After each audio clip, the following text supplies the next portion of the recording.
Hello guys, welcome back to the channel. And this today's video I'll be showing you how to hide status and navigation bar while we're taking screenshot on the Samsung Galaxy phone, especially on Samsung Galaxy phone with Android 14.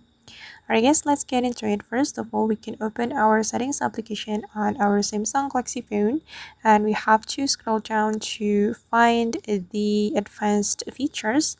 Click on this advanced features, and here we have to select screenshots and screen recordings.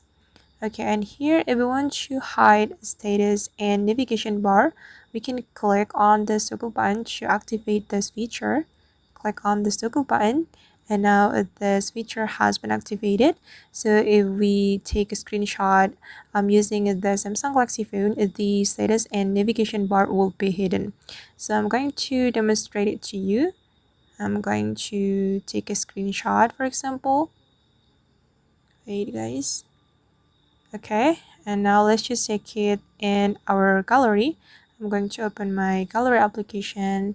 Then this is the result. As you can see that the navigation bar has been hidden.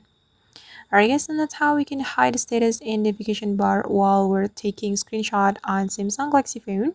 I hope this tutorial will be useful for you. Thank you so much for watching, and see you in the next video.